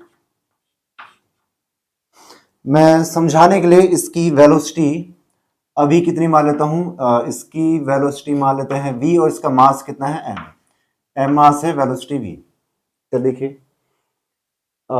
एक minute, a meteorite of the same mass falling towards the earth. देखिए सैटेलाइट का मास कितना था m और इसकी वेलोसिटी मैंने कितनी माली, v माली। ठीक है, तो इसका मोमेंटम अभी कितना है आपका, mv है इस डायरेक्शन में। एक मीटियोराइट है of the same mass, meteorite का मतलब ये कि स्पेस में घूमने वाले कुछ पत्थर कह सकते हैं। ठीक, तो पत्थर क्या कर रहे हैं आपका, स्पेस के अंदर से जा रहे हैं, जिसका ग्रेविटेशन फील्ड नजदीक होगा कहीं ना कहीं वो उसी की तरफ बढ़ने की कोशिश करते हैं। तो एक मीटियोराइट है जिसका मास किसके बराबर है आपका, सैटेलाइट के बराबर है m, falling towards the earth, सीधा सीधा अर्थ की तरफ आ रहे हैं, collides with the satellite completely inelastically, ये सीधा क्या आपका अर्थ की तरफ आ रहे हैं। तो एक काम करता हूं मैं यहाँ पर एक ये मीटियोराइट ले लेता हूं। इस मीटियोराइट का मास कितना है आपका, सैटेलाइट की जितना ही इसका मास है m, और ये सीधा किस तरफ बढ़ा चला रहा है, अर्थ की डायरेक्शन में बढ़ा चला आ रहा है। तो अगर ये नहीं होता सैटेलाइट तो इसका भी मोमेंटम कितना होता, इसका मोमेंटम भी कितना होता, m इंटू में v होता। हालांकि मैंने v ले लिया, आगे देखिए, the speeds of the satellites and the meteoroid are the same. देखिए मैंने इसकी वेलोसिटी v ली है और इसकी भी v है, दोनों की वेलोसिटी क्या है, स्पीड सेम है। जस्ट बिफोर द कॉलिजन, तो कॉलिजन से पहले, कॉलिजन तो इस जगह पे होने वाला है, तो इस जगह कोलाइड होने से पहले, यानी कि जब मीटियोराइड यहाँ पे था और सैटेलाइट यहाँ पे है, तो दोनों की स्पीड क्या है, सेम है, मास तो सेम है ही। The subsequent motion of the combined body will be, दोनों ने कंप्लीटली इनइलास्टिक मोशन किया, यानी कि दोनों चिपक गए। तो चिपकने के बाद जो मोशन होगा उसके बारे में चर्चा चल रही है कि इसके परिणाम में जो मोशन होने वाला है वो कैसा होना चाहिए इन चार ऑप्शन में से। तो एक काम करते हैं कि जब यहाँ पे कंप्लीटली ये जुड़ने ही जा रहे हैं, तो कंप्लीटली जुड़ने जाएंगे तो मुझे बताइए क्या होगा आपका, टोटल मोमेंटम क्या रहेगा, कंजर्व। तो टोटल मोमेंटम कंजर्व रहेगा, तो ये मोमेंटम है इस डायरेक्शन में, ये मोमेंटम है इस डायरेक्शन में। तो देख सकते हैं मोमेंटम वेक्टर क्वांटिटी एक ये और एक ये, तो रिजल्टेंट मोमेंटम कितना हो जाएगा, इस तरफ हो जाएगा, इसका स्क्वायर प्लस इसका स्क्वायर। तो देखिए टोटल मोमेंटम हो जाएगा √2 इंटू में mv। ठीक भाई, mv और m का कितना, इसका स्क्वायर प्लस इसका स्क्वायर का रूट, तो √2 mv। ये किसके इक्वल हो जाएगा, टोटल मास इंटू में कॉमन वेलोसिटी। जब दोनों चिपक ही गए तो वेलोसिटी कॉमन होगी, तो कॉमन वेलोसिटी कितनी हो जाएगी, 2m का डिवाइड कर दीजिए, m और m कैंसिल आउट, ये आ जाएगा v बाई √2। ठीक, यानी कि जो पहले वेलोसिटी थी ऑर्बिटल वेलोसिटी, उसका कितना आपका √2 टाइम्स, तो 1/√2 कितना होता है, ऑलमोस्ट 0.707 v। तो देख सकते हैं जो इसकी ऑर्बिटल वेलोसिटी उससे भी क्या हो चुकी है, कम हो चुकी है, और वो भी कौन सी डायरेक्शन में, तो कॉमन वेलोसिटी होगी इस डायरेक्शन में। ठीक है भाई, यहाँ पे 45 डिग्री पे, 45 डिग्री पे यहाँ पर, तो ये हो गया v बाई √2। अब देखिए इसमें क्या क्या ऑप्शंस की बात करी है कि सब्सिक्वेंट मोशन क्या होगा कंबाइंड बॉडी का, such that it escapes to infinite. Infinite की तरफ एस्केप करने के लिए कंडीशन क्या होती है, आपको याद होगा कि एस्केप वेलोसिटी हमेशा किसके इक्वल होती है, जो भी ऑर्बिटल वेलोसिटी है उससे ज्यादा होनी चाहिए। तो ये किस स्पीड से रोटेट कर रहा था, ऑर्बिटल वेलोसिटी v से, तो v से ज्यादा होनी चाहिए, √2 टाइम ज्यादा, जबकि हो क्या रहा है, चिपकने के बाद तो वेलोसिटी क्या होगी, उल्टा कम हो गई, तो कम होगी तो इसके पास एस्केप करने का तो कोई मौका है ही नहीं, तो इसका मतलब ये ऑप्शन तो वैसे ही गलत हो गया। अब आते हैं कौन सा, सर्कुलर मोशन। ऑप्शन 2 और ऑप्शन 4 के अंदर क्या बात की गई है कि जो कंबाइंड बॉडी है वो सर्कुलर ऑर्बिट में चक्कर काटेगी डिफरेंट रेडियस के साथ। अभी रेडियस आ रहा है तो डिफरेंट रेडियस के साथ। ऑप्शन 4 क्या कहता है कि सर्कुलर ऑर्बिट ही करेंगे, ये सर्कुलर मोशन करेंगे r रेडियस में रहते हुए। तो पहले तो आप मुझे बताइए कि सर्कुलर मोशन की कंडीशन क्या होती है। सर्कुलर मोशन की कंडीशन है, फिलहाल पार्टिकल की वेलोसिटी ये है, तो पार्टिकल इस डायरेक्शन में चल चुका है, तो जब चल चुका है तो फोर्स लग रहा है कौन सी डायरेक्शन में, टुवर्ड्स द अर्थ, भाई ग्रेविटेशन फोर्स इस डायरेक्शन में, और वेलोसिटी इसके परपेंडिकुलर नहीं है। सर्कुलर मोशन की कंडीशन ही क्या है, सर्कुलर मोशन की कंडीशन है कि पार्टिकल की वेलोसिटी वेक्टर हर समय क्या होना चाहिए, यह है सर्कुलर मोशन और यह है पार्टिकल, तो हर समय वेलोसिटी वेक्टर क्या होना चाहिए आपका, ग्रेविटेशनल फोर्स के, ये ग्रेविटेशनल फोर्स है, इसके परपेंडिकुलर होना चाहिए। अगर ये 90 डिग्री की कंडीशन बिगड़ गई तो समझ जाइए कि इसका मतलब पार्टिकल के आपका सर्कुलर मोशन तो करने वाला नहीं है। तो यहां पे मैं देख सकता हूं कि पार्टिकल की वेलोसिटी इस डायरेक्शन में, फोर्स लग रहा है यहां पर ग्रेविटेशनल फोर्स, इनके बीच में 90 डिग्री का कोई एंगल ही नहीं है, तो सर्कुलर ऑर्बिट की तो बात ही नहीं हो सकती, ना सेकंड है ना फोर्थ है। थर्ड पे आती है, कंबाइंड बॉडी क्या करेगी, इन एन इलिप्टिकल ऑर्बिट, ये इलिप्टिकल ऑर्बिट में मूव करेगा, तो देख सकते हैं वेलोसिटी कितनी हो चुकी है, v/√2, तो ये थोड़ा अंदर की तरफ मूव करेगा, ग्रेविटी पुल कर रही है, तो पुल करने से क्या हो जाएगा, ये अंदर की तरफ मुड़ेगा, और इस स्टेप से क्या पार्टिकल, ठीक, इलिप्टिकल मोशन परफॉर्म करना चाहिए, जहां पे क्या होगा, ये कोई सबसे फारदेस्ट डिस्टेंस होगी, ये सबसे नियरेस्ट डिस्टेंस होगी, तो कौन सा ऑप्शन होना चाहिए, ऑप्शन 3 करेक्ट होना चाहिए। स्क्रीन को पॉज करते हुए क्वेश्चन नंबर 35 अटेम्प्ट कीजिए।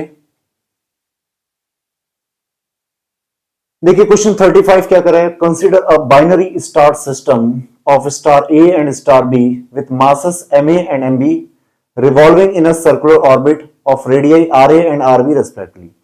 दो बाइनरी स्टार सिस्टम है। बाइनरी स्टार सिस्टम क्या है, जैसे हम खेल खेलते हैं, एक दूसरे का हाथ पकड़ के रोटेट करते रहते हैं, तो किसी को जो नहीं, दोनों का मास क्या है, सेम हो, मेरा मास हैवी है और मान लीजिए कि आपका मास मेरे से कुछ 20 किलोग्राम कम है, 10 किलोग्राम कम है, हम एक दूसरे का हाथ पकड़ के रोटेट कर रहे हैं। मैं ये नहीं कह सकता कि मैं अपनी जगह हूं और आप सिर्फ मेरे अराउंड रोटेट कर रहे हो, ऐसा भी नहीं है कि मैं सिर्फ दूसरे के अराउंड रोटेट कर रहा है, हम दोनों का सेंटर ऑफ मास है उसके राउंड क्या कर रहे हैं, रोटेट कर रहे हैं। तो इस टाइप के सिस्टम को मैं बोलता हूं बाइनरी स्टार सिस्टम। बाइनरी मतलब दो स्टार हैं।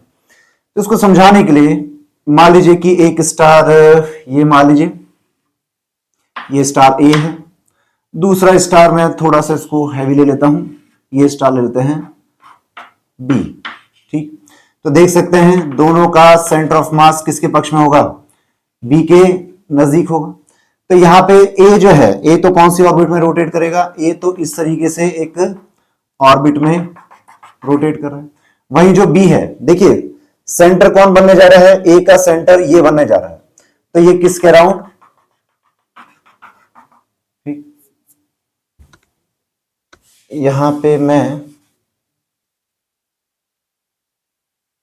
कह सकता हूं कि जो ए है, ठीक, ए की रेडियस कितनी है, ये है आर ए। वहीं जो बी है, वो बी कौन सी ऑर्बिट के अंदर रोटेट करेगा, बी अपनी ही ऑर्बिट के अंदर इस तरीके से रोटेट करेगा, ये करेगा। तो ये रेडियस किसके इक्वल है, ये है आर बी के इक्वल। तो आप देख सकते हैं कि दोनों इस सेंटर ऑफ मास के अबाउट क्या कर रहे हैं, रोटेट कर रहे हैं। ए यहां पर है तो बी यहां पे, कुछ देर बाद क्या होगा आपका, कुछ देर बाद आप देखेंगे कि बी यहां पे होगा, तो ए कहां पर होगा आपका, ए यहां पर होगा, भाई तभी तो सेंटर ऑफ मास यहीं पर आ पाएगा। अगर एक बी थोड़ा सा ही खिसका, ए कुछ ज्यादा इधर आ गया, फिर तो सेंटर ऑफ मास ही यहां से हिल जाएगा। और हम ये बात जानते हैं कि जब दो स्टार्स हैं तो दोनों एक दूसरे के ऊपर कुछ फोर्स लगा रहे हैं। तो अगर इस पूरे को ही मैं सिस्टम मान लूं, तो इसने कुछ फोर्स लगाया, इसने कुछ फोर्स लगाया, तो ये फोर्स इक्वल एंड अपोजिट है। तो पूरा सिस्टम के ऊपर बाहर से तो कोई फोर्स नहीं आ रहा। जब बाहर से कोई फोर्स आ नहीं रहा, तो इसका मतलब कि जो सेंटर मास अगर वो शुरू से रेस्ट पे है, तो हमेशा क्या रहेगा, रेस्ट पे ही रहेगा। तो सेंटर मास को अपनी जगह से हिलना नहीं चाहिए। तो इसका मतलब है कि बी अगर यहां शिफ्ट करेगा तो ए को यहां शिफ्ट होना पड़ेगा। बी जब यहां शिफ्ट करेगा तब ए कहां शिफ्ट हो जाएगा, आपका ए यहां कहीं शिफ्ट हो जाएगा। इस तरीके से मैं देख सकता हूं कि यहां पर बी जितना एंगल टर्न करेगा ए भी उतना ही एंगल सेंटर स्प्रेड में टर्न करेगा। इस तरीके से एक कंप्लीट रेवोल्यूशन में ए घूम फिर के यही आता है तो उतने ही समय के आपका बी भी कंप्लीटली इधर आ जाएगा। ए आ रहा इधर तो बी भी क्या आपका उतने ही समय में इधर आ जाएगा ताकि घूम फिर के वही पोजीशन आ जाए। तो इस बेसिस में कह सकता हूं कि दोनों का टाइम पीरियड क्या होना चाहिए, सेम होना चाहिए। अब टाइम पीरियड सेम है तो इस बेसिस पे लग रहा है कि फर्स्ट ऑप्शन करेक्ट होगा। लेकिन जब ये वाला मैं ऑप्शन देखता हूं, ठीक, इससे भी एक कंफ्यूजन होता है। जैसे एग्जांपल टी ए की बात करूं तो टी ए का जो टाइम पीरियड का स्क्वायर है वो किसके प्रोपोर्शनल होगा या किसके इक्वल होगा, सम कांस्टेंट इनटू में आर ए का क्यूब। इसी टाइप से अगर मैं बी की बात करूं तो बी कितना होना चाहिए आपका, टी बी का square equals to some constant into में आर बी का क्यूब। तो इसके बेसिस में मैं देखूंगा कि T A by T B ये किसके इक्वल होना चाहिए, आर ए अपॉन में आर बी की पावर 3/2 के इक्वल होना चाहिए। तो केपलर्स लॉ के बेसिस पे लग रहा है कि 2 भी ऑप्शन करेक्ट होना चाहिए। लेकिन देखिए यहां पे एक प्रॉब्लम है। अब हम जब ये यूज कर रहे हैं T A square proportional to R cube तो हमें ये जानना पड़ेगा कि केपलर्स का लॉ, केपलर्स के लॉ की कंडीशन क्या थी। तो केपलर्स लॉ की कंडीशन ये थी कि केपलर्स ने कहा कि मान लीजिए एक इलिप्टिकल ऑर्बिट है और उसके फोकस पे कौन बैठा है, सन, ठीक, ये सन है और यहां पे कौन है, प्लैनेट। तो सन अपनी ही जगह है, यहां पर ये जो स्टार है सन ये काफी ज्यादा मैसिव है, ये बहुत ज्यादा इसका मास है एज कंपेयर टू ये छोटे वाले जो प्लैनेट्स हैं। तो अगर आप इस प्लैनेट का और इस सन का अगर सेंटर ऑफ मास लेना चाहेंगे तो वो सेंटर मास कहां पर आएगा, इन दोनों का सेंटर मास यहीं पे आ जाएगा, ठीक। यानी कि ये दोनों सेंटर ऑफ मास के अलावा भी रोटेट करना है लेकिन वही सेंटर मास कहां पर भी लोकेटेड है, सन पे लोकेटेड है। लेकिन इस केस में मुझे बताइए कि दोनों सिस्टम का सेंटर ऑफ मास क्या कोई भी एक स्टार के ऊपर लाई करता है क्या, नहीं। यहां पे दोनों क्या आपका करीब करीब एक दूसरे के इनका जो मास है ऐसा नहीं कि एक का मास बहुत ज्यादा है दूसरे का मास कम है, दोनों का मास कुछ कंपेरेबल का है।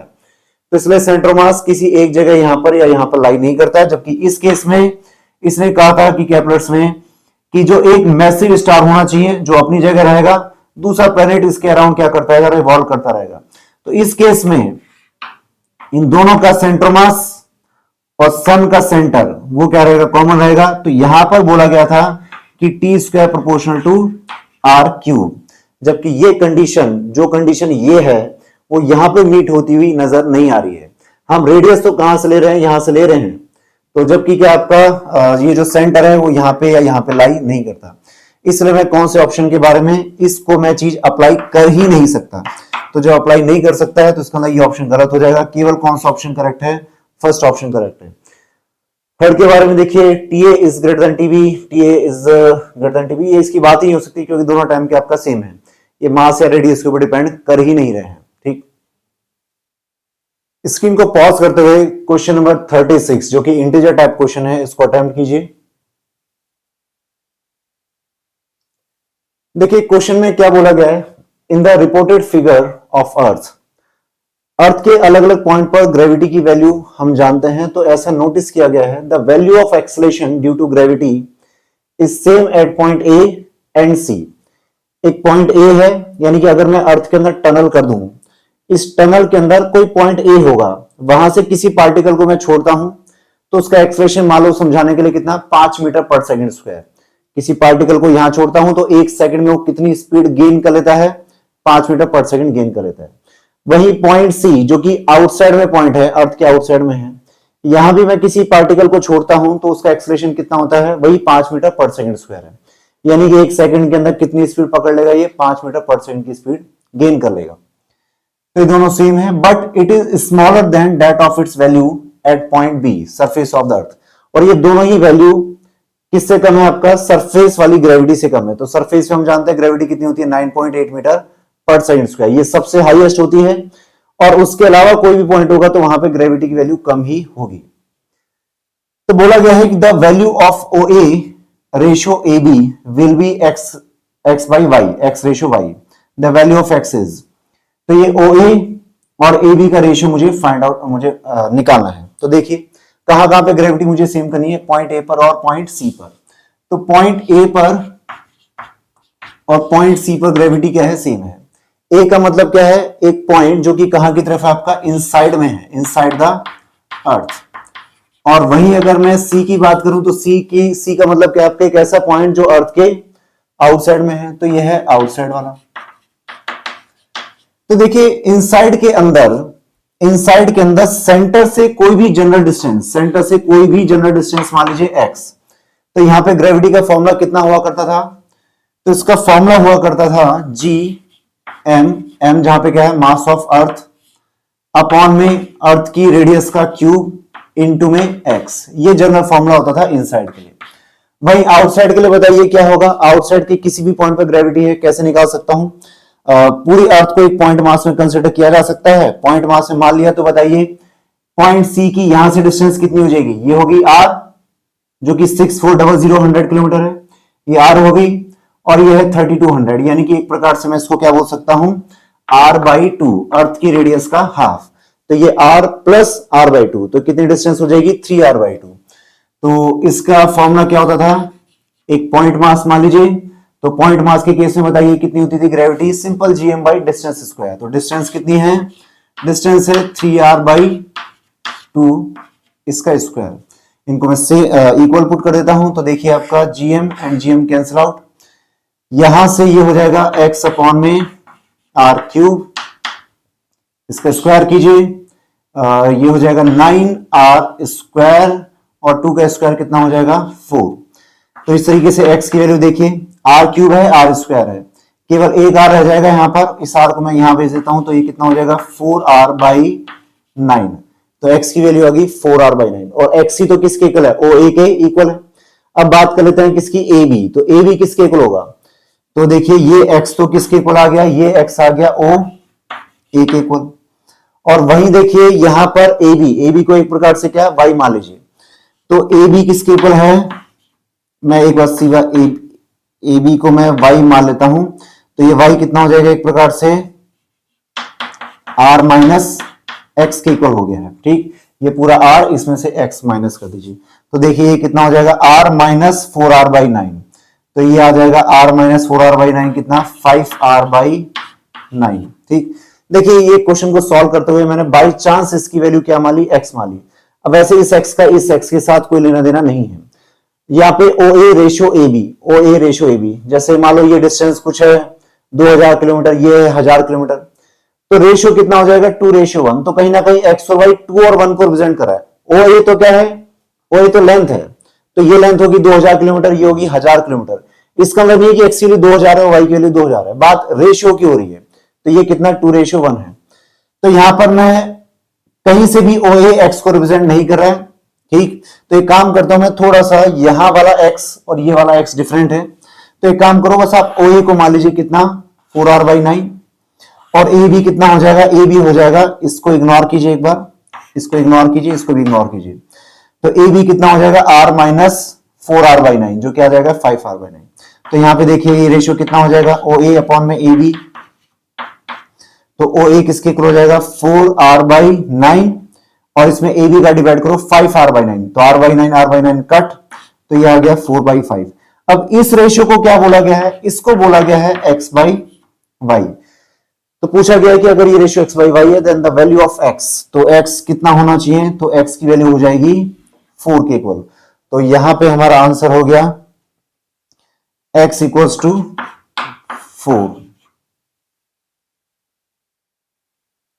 स्क्रीन को पॉज करते हुए क्वेश्चन नंबर 37 एंड 38 अटेम्प्ट कीजिए।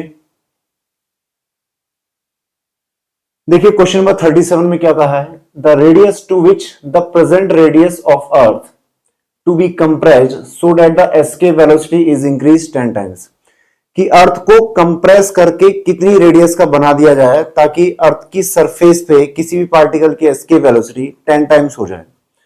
तो देखिए ये अर्थ मान लीजिए, ये है प्रेजेंट फॉर्म ऑफ अर्थ, अर्थ की रेडियस कितनी r, तो यहां से किसी भी पार्टिकल को एक बार में आपने क्या कर दिया, एक पार्टिकल को थ्रो किया, किसी स्पीड से थ्रो किया है, वीई से, वी एस्केप।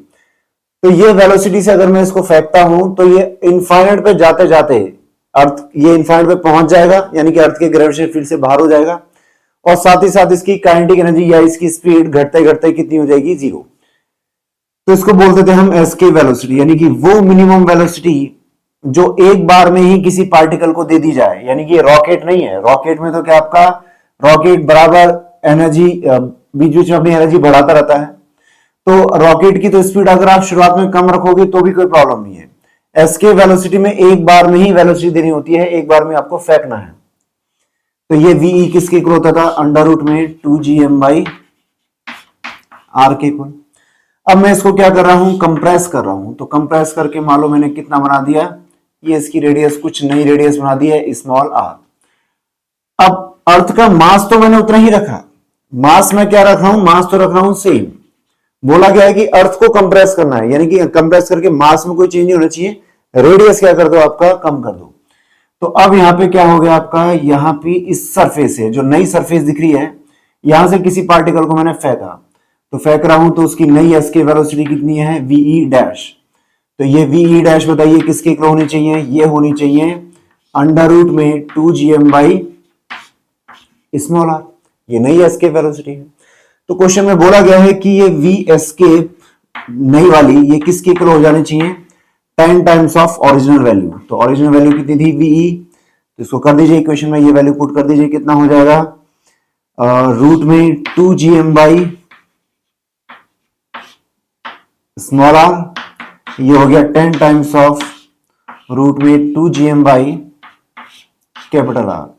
तो देखिए यहां पे दोनों तरफ स्क्वायर कर दीजिए, स्क्वायर करने के बाद ये 2gm and 2gm cancel out, square करूंगा तो रूट हट जाएगा, ये कितना हो जाएगा 1 बाई स्मॉल आर, ये कितना हो जाएगा 100, और ये हो जाएगा कितना, कैपिटल आर। तो आप देख सकते हैं कि स्मॉल आर किसके इक्वल हो जाएगा, इसको इन्वर्स कर दीजिए, आर बाई 100। तो आर की वैल्यू कितनी थी, 6400 किलोमीटर, तो 6400 किलोमीटर अपॉन में 100 कितना हो जाएगा, 64 किलोमीटर। यानी कि अर्थ की रेडियस अगर कितनी हो जाए 64 किलोमीटर की, मात्र 64 किलोमीटर की, मास अर्थ का उतना ही रहे, तो ऐसे में किसी भी, ऐसे में अगर ऐसी अर्थ पे हम रहे तो हमको किसी भी पार्टिकल को अगर बाहर की तरफ भेजना है तो इसकी वेलोसिटी कितनी रखनी पड़ेगी, जो प्रेजेंट वैल्यू है 11.2 किलोमीटर, तो 11.2 किलोमीटर की जगह कितनी हो जाएगी, वो 112 किलोमीटर पर सेकंड। 112 किलोमीटर पर सेकंड की स्पीड से किसी पार्टिकल को फेंकेंगे तब जाके ये क्या करेगा, अर्थ के फील्ड से एक्सेप्ट करेगा। इंपॉर्टेंट ये है कि देखिए अगर मैं यहां पर सपोज कीजिए ये स्मॉल आर तो कितना आ गया, स्मॉल आर आ गया 64 किलोमीटर, अगर मैं ये कितना ले लूं, ये पूरा ले लूं कितना आपका, कैपिटल आर, इतना ही जितना, मास अभी भी यहीं पर है, मास यहां पर है, लेकिन मैंने इसकी रेडियस कितनी ले ली है, एक बार ऐसी मैं एज्यूम कर रहा हूं कि कैपिटल आर रेडियस की बात करते हैं। तो अगर आप किसी पार्टिकल को यहां से फेंकोगे तो क्वेश्चन आंसर बोला गया है कि इसकी वेलोसिटी कितनी होनी चाहिए, इस वाले के कंपेयर में इतनी होनी चाहिए 10 टाइम्स, यानी कि 112 किलोमीटर पर सेकंड। बात यह है कि ये रेडियस कितनी है 64, तो 64 से जब पार्टिकल कहां तक पहुंचेगा, 6400 किलोमीटर, 6400 किलोमीटर पे पहुंचेगा, तब तक आते आते पार्टिकल की स्पीड वापस से कितनी हो चुकी होगी, जो अर्थ की सरफेस पे एस्केप वेलोसिटी है उसी के बराबर। तो 112 की स्पीड से फेंका है, कहां से, 64 किलोमीटर से, तो 64 से अगर 6400 तक जाएगा तो पार्टिकल की स्पीड 112 से घटके कितनी रह जाएगी, 11.2 किलोमीटर पर सेकंड ही रह जाएगी। ठीक, तो यानी कि जो 112 है ये क्या है, एक प्रकार से आर रेडियस से अगर एस्केप करना है आर रेडियस से तब तो कितनी चाहिए, 11.2। वही अगर आपका ये चाहिए आर बाई 10 यानी कि 64 किलोमीटर रेडियस से चाहिए, तब आपको ये इतनी स्पीड देनी पड़ेगी। तो ये स्पीड बेसिकली कर क्या रही है आपका, ये हाई स्पीड, यहां से यहां ये हाई स्पीड देखिए इतनी देते हैं तो क्या होता है, पार्टिकल जब 64 से 6400 जाता है तब जाके ये स्पीड वापस से कितनी हो जाती है, अर्थ की एस्केप के ही बराबर हो जाती है। तो इसका आंसर कितना हो जाएगा, 64 इसका answer, integer value. Question number 38 का सॉल्यूशन देखते हैं। The initial velocity vi required to project a body vertically upward from the surface of earth to reach a height of 10 r। देखिए क्वेश्चन में क्या बोला गया है, एक जैसे मान लीजिए अर्थ है, तो अर्थ की रेडियस r, तो अर्थ की सरफेस से किसी पार्टिकल को क्या करते हैं, प्रोजेक्ट करते हैं किसी स्पीड से, vi स्पीड से वर्टिकली अपवर्ड। ठीक, देखिए परपेंडिकुलरली ऊपर की तरफ, तो ऊपर की तरफ प्रोजेक्ट करते हैं और ये क्या करता है, ये किस हाइट तक पहुंच जाता है, ये हाइट, ठीक है, सेंटर से डिस्टेंस नहीं, हाइट। तो ये कितनी हाइट पे जाता है, 10 r, अर्थ की रेडियस का 10 टाइम्स, यानी 6400 है, तो ये कितना हो गया, 64,000 किलोमीटर। ठीक, उतनी हाइट पर ये पहुंच जाता है। तो may be describe in terms of escape velocity V such that. तो देखो क्या कह रहा है कि मैं किस स्पीड से इसको प्रोजेक्ट करूं पार्टिकल को, ताकि ये कितनी हाइट पे पहुंच जाए, 10 r हाइट पे पहुंच जाए। तो 10 r हाइट पे पहुंचने का मतलब है कि यहां पे स्पीड कितनी हो जानी चाहिए, यहां पे स्पीड हो जाएगी 0। ठीक, तो बस ये vi फाइंड आउट करना है, लेकिन साथ साथ बोला गया इस vi को किसकी टर्म्स में लिखना है, v एस्केप, यानी v एस्केप का कितने गुना vi इक्वल होगा।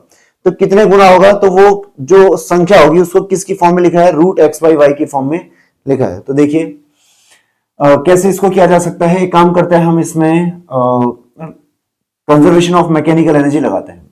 तो यहां मुझे बताइए, ये पार्टिकल, इसका मास मान लीजिए कितना, स्मॉल m है, अर्थ का मास मान लीजिए कैपिटल M। तो बताइए दोनों के बीच में डिस्टेंस कितना है, कैपिटल R, ये कैपिटल R डिस्टेंस होगी।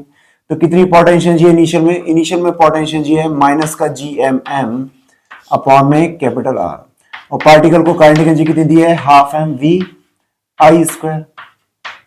ठीक, अब ये तो होगी टोटल मैकेनिकल एनर्जी। अब जब पार्टिकल यहां पहुंचेगा तो बताइए काइनेटिक तो कितनी हो गई, 0। ये मैं चाहता हूं कि इतनी ही स्पीड दी जाए कि बस ये 10 r हाइट पे पहुंच जाए, यानी कि इसकी वेलोसिटी कितनी होगी, काइनेटिक एनर्जी 0, और पोटेंशियल जी कितनी, सारा मास m मान लीजिए, और पूरी अर्थ को एक पॉइंट मास माना जा सकता है। तो देखिए ये डिस्टेंस कितनी हो जाएगी, 10 r ये और r ये, तो ये हो जाएगा माइनस का GMM अपॉन में 11r, और काइनेटिक एनर्जी अभी भी बताया कितना, 0। तो कर दीजिए इसको। तो यहां से मैं स्मॉल m को कैंसिल आउट कर सकता हूं सभी जगह से, और इसको यही रहने दीजिए, vi² को यही रहने देता हूं अपॉन में 2। इसको मैं इधर लेके जाता हूं, तो देखिए यहाँ पे GM/r तो हो जाएगा कॉमन, और यह आ जाएगा 1 - 1/11। तो देखिए कितना हो जाएगा, 11 - 1/11। तो 11 - 1 कितना, 10/11, ये हो गया 10/11, और 2 को मल्टीप्लाई कर दीजिए, तो 10/11 को 2 से मल्टीप्लाई करो तो ये कितना हो जाएगा, 20/11, और ये हो गया GM/r, ये है vi²। तो vi² ये है, तो बताइए vi कितना होना चाहिए, इस पूरे का √। अब यहां से काम करता हूं मैं, 2 को सेपरेट कर लेता हूं। 2 को क्यों, क्योंकि मुझे यहां पे v एस्केप की एंट्री करानी है, एस्केप वेलोसिटी। और एस्केप वेलोसिटी आप जानते हैं, एस्केप वेलोसिटी किसकी इक्वल होती है, ये होती है √ में 2gm/r। तो मुझे किसी तरीके से 2gm/r को सेपरेट करना है, तो 2gm/r को सेपरेट करूंगा तो ये कर दीजिए √ में 10/11, और यहां पे क्या बच जाएगा, √ में 2gm/r। तो √ में 2gm/r को मैं लिख सकता हूं v एस्केप। तो देख सकते हैं ये एक प्रकार से किसके इक्वल हो गया, ये हो गया 10 हो गया किसके इक्वल, x के इक्वल, और 11 किसके इक्वल हो गया, y के इक्वल। तो आपसे क्या पूछी गई है, x की वैल्यू पूछी गई है, तो x बताओ किसके इक्वल होना चाहिए, x हो जाएगा 10 के इक्वल। तो ये आंसर हो गया। आप एक चीज और देख सकते हैं, जैसे यहां पर 10/11, तो 10/11 ऑलमोस्ट कितना है, 1 से थोड़ा सा कम है, 1 से थोड़ा कम, यानी कि एस्केप वेलोसिटी आप जो देते हैं, एस्केप वेलोसिटी यानी कि ये वेलोसिटी जो आप दे रहे हैं vi, ये ve से एस्केप वेलोसिटी जो होती है उससे जस्ट थोड़ी सी कम है। देखिए 10/11 कितना आपका, नियरली 1 से थोड़ा सा कम। तो 1 एस्केप से जस्ट थोड़ा सा कम दिया है आपने वेलोसिटी, तब जाके पार्टिकल कितनी हाइट पे जा रहा है, 10r। और बस थोड़ी सी ही ज्यादा वेलोसिटी देते हैं तो पार्टिकल कहां तक पहुंच जाता है आपका, इनफाइनाइट। तो ऐसा क्यों हो रहा है, अगर मैं v एस्केप दे रहा हूं तो v एस्केप में तो पार्टिकल कितना आपका यहां से इनफाइनाइट तक चला जाएगा, और एस्केप वेलोसिटी से बिल्कुल थोड़ा सा कम दे रहा हूं। ठीक, ये संख्या 1 से थोड़ी सी ही कम है, तो एसके से थोड़ी सी कम दे रहा हूं तो पार्टिकल केवल किस हाइट तक जा रहा है, 10 आर तक। ऐसा क्यों? ऐसा इसलिए क्योंकि यहां पर अर्थ के आसपास ग्रेविटी काफी स्ट्रांग है, तो स्ट्रांग ग्रेविटी के अगेंस्ट में जाना है तो आपकी वेलोसिटी, आपको जबरदस्त वेलोसिटी चाहिए। उसके बाद एक बार अगर आप 10 आर पे पहुंच गए तो अब आपको यहां से इनफाइनाइट जाने के लिए उतनी ज्यादा वेलोसिटी नहीं चाहिए। तो मेन वेलोसिटी तो जो है यहाँ पे कहां खर्च हो जाएगी, जैसे सपोज करो ये कितना आपका, ये वी आई की वैल्यूज मान लो आ जाती है कितनी, 11.2 तो खैर एस्केप होती है। मैं एक बार ये मान लेता हूं कि इसको सॉल्व करने पे कितना आ जाएगा, 11.2 की जगह मान लो ये नियरली आ जाता है 11 आ जाता है, ठीक, नियरली 11, 10.8 10.7 भी हो सकता होगा, मैं 11 बोल देता हूं। यानी 11 की स्पीड देता हूं तो 11 की स्पीड में तो पार्टिकल यहां से 10 आर तक जाता है, और 11.2 देता हूं तो कहां से कहां, यहां से इनफाइनाइट पहुंच जाता है। यानी कि 0.2 किलोमीटर पर आवर की एक्स्ट्रा स्पीड मिलते के साथ ही ये पार्टिकल कहां पहुंच जाएगा, इनफाइनाइट तक पहुंचेगा, 10 आर पे नहीं रुकेगा, इनफाइनाइट तक। तो किस कारण से, मैंने कहा अभी अर्थ के आसपास ग्रेविटी काफी स्ट्रांग है। स्ट्रांग ग्रेविटी के अगेंस्ट जाने में असली एनर्जी तो वहीं खर्च होगी, उसके बाद तो क्या आपका एक बार यहां से बाहर चलेगा यहां पर, अब तो थोड़ी बहुत स्पीड देके भी आप इसको अर्थ के ग्रेविटेशन फील्ड से एस्केप करा सकते हैं। क्वेश्चन नंबर 39 अटेम्प्ट कीजिए।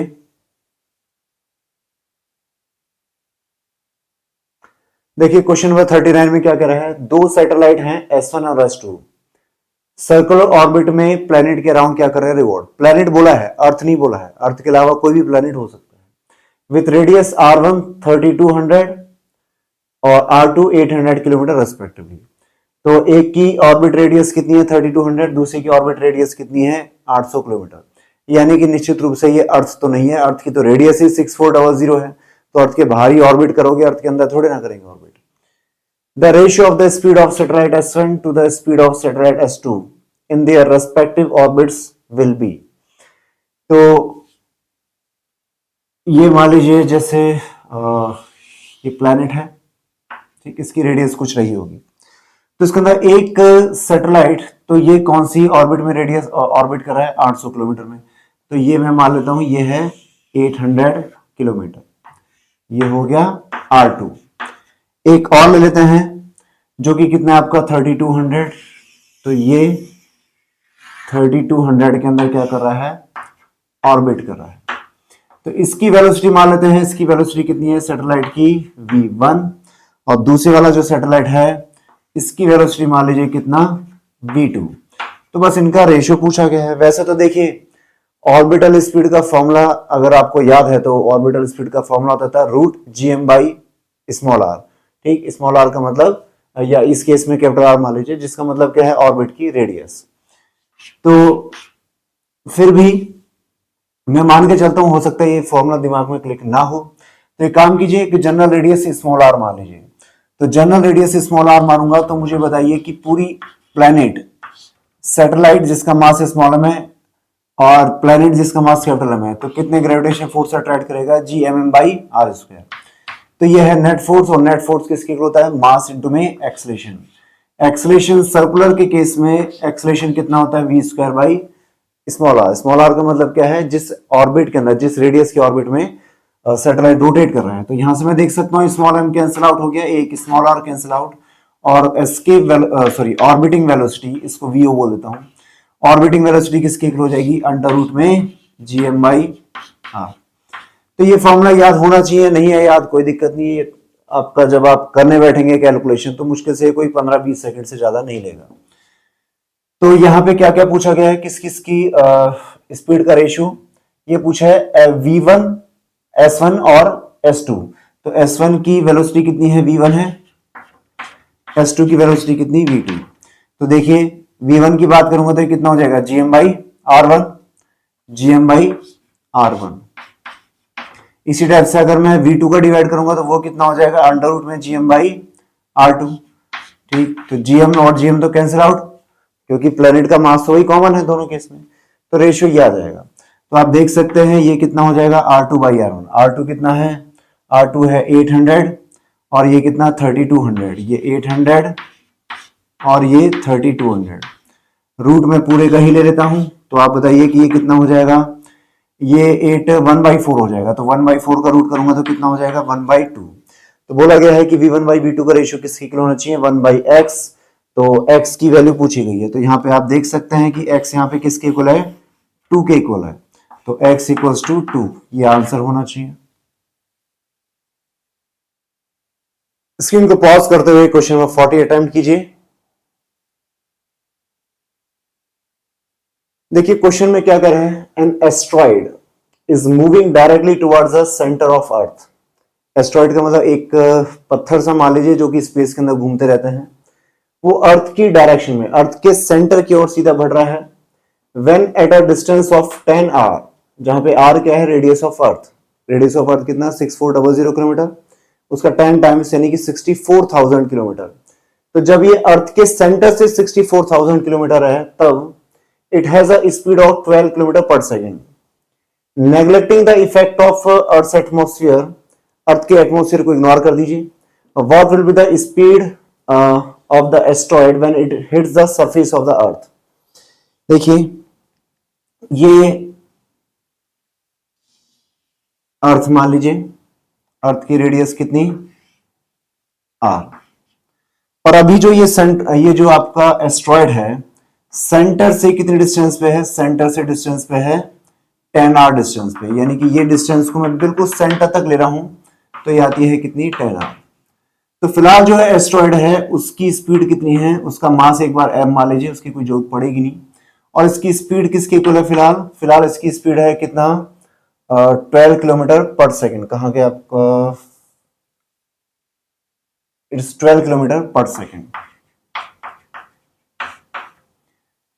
तो जब ये ग्राउंड को हिट करता है, ठीक, यहां पे जब ये हिट करेगा तो इसकी वेलोसिटी कितनी होगी, ये हमें फाइंड आउट करनी है। तो इसकी स्पीड को कितना मान लीजिए, v डैश। तो सवाल ये है कि ये स्पीड बढ़ क्यों रही है। तो देखिए यहां पर ये पहुंच चुका है, ठीक है, अर्थ के सेंटर से कितना है, 64,000 किलोमीटर। स्पीड ये है, इनफाइनाइट से आ रहा है, लेकिन अब क्या आपका ग्रेविटी यहां पुल करेगी, तो ग्रेविटी इसको पुल करेगी, तो ऐसे में क्या होगा, इसकी स्पीड बढ़ेगी। तो ये क्वेश्चन सिंपली किसके ऊपर बेस्ड है, मैकेनिकल एनर्जी कंजर्वेशन के ऊपर बेस्ड है। सारी हमने यहाँ पे अर्थ के एटमोस्फेयर को तो वैसे ही इग्नोर कर दिया, और अर्थ का एटमोस्फेयर क्या आपका, वो तो नॉन कंजर्वेटिव फोर्स है, वो एनर्जी लेके भाग जाएगा। तो यहाँ पे हमको सिर्फ और सिर्फ क्या, ग्रेविटेशनल फोर्स और काइनेटिक एनर्जी, ठीक, ग्रेविटेशन, पोटेंशियल एनर्जी और काइनेटिक एनर्जी, इसी की बात करनी है। तो यहाँ पे हम मैकेनिकल एनर्जी कंजर्वेशन करते हैं। तो इस पॉइंट पर मैं लिखता हूं, तो इस पॉइंट पर बताइए किसके इक्वल हो जाएगा, माइनस का GMM, जहां पे कैपिटल M अर्थ का मास और ये स्मॉल m एस्ट्रॉइड का। तो GMM अपॉन में कितना, 10 R, ये हो गई पोटेंशियल जी इनिशियल, प्लस काइनेटिक एनर्जी कितनी हो जाएगी, हाफ m v स्क्वायर, और ये v कितना है, 12 kilometre per second, equals to, यहां देखिए पोटेंशियल जी कितनी हो जाएगी, माइनस का GMM अपॉन में कितने डिस्टेंस, GMM अपॉन में डिस्टेंस, देखिए अर्थ का सेंटर यहां मान लीजिए, सारी अर्थ को यहां पे मान सकते हैं, तो गैप कितना हो गया, R, प्लस काइनेटिक एनर्जी कितनी, काइनेटिक एनर्जी होगी half m v dash square. तो मुझे इसको सॉल्व करना है। यहां पे देखिए सब जगह से स्मॉल m को कैंसिल आउट कीजिए और पूरी इक्वेशन को 2 से मल्टीप्लाई कर दीजिए।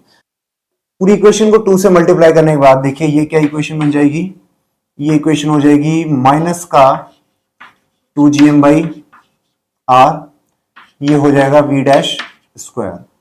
यहां से देखिए ये 2 से मल्टीप्लाई कर दिया तो v स्क्वायर, और यहां से 2 से मल्टीप्लाई करूंगा तो ये कितना हो जाएगा, माइनस का gm बाई 5r, ठीक।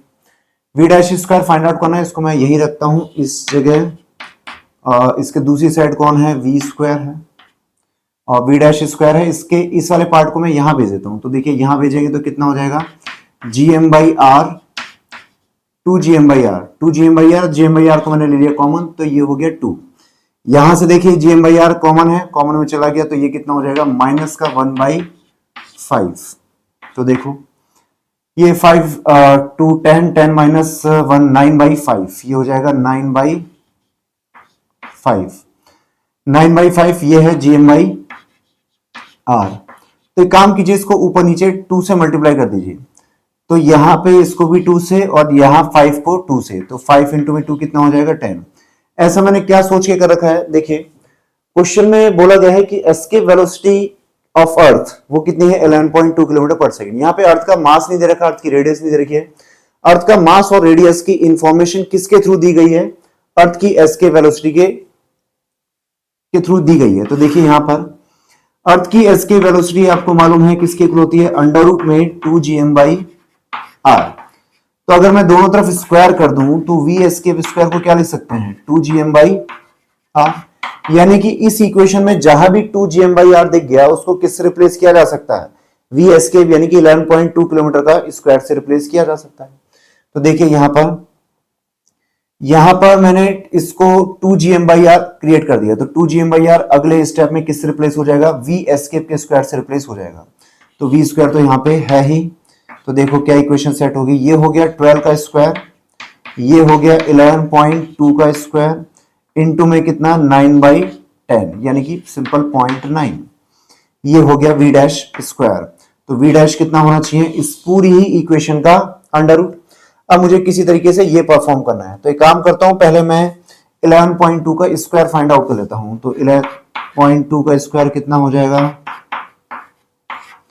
2 से कीजिए, ये हो जाएगा 224, ये हो जाएगा 112, फिर 1 से कीजिए तो ये कितना 112, ये हो जाएगा 4, ये हो जाएगा 4, ये हो जाएगा 5, ये 2, ये 1। तो देखिए ये 2 पॉइंट आ गया 125.44। अब मुझे इसको किससे मल्टीप्लाई और करना है, 0.9 से मल्टीप्लाई और करना है।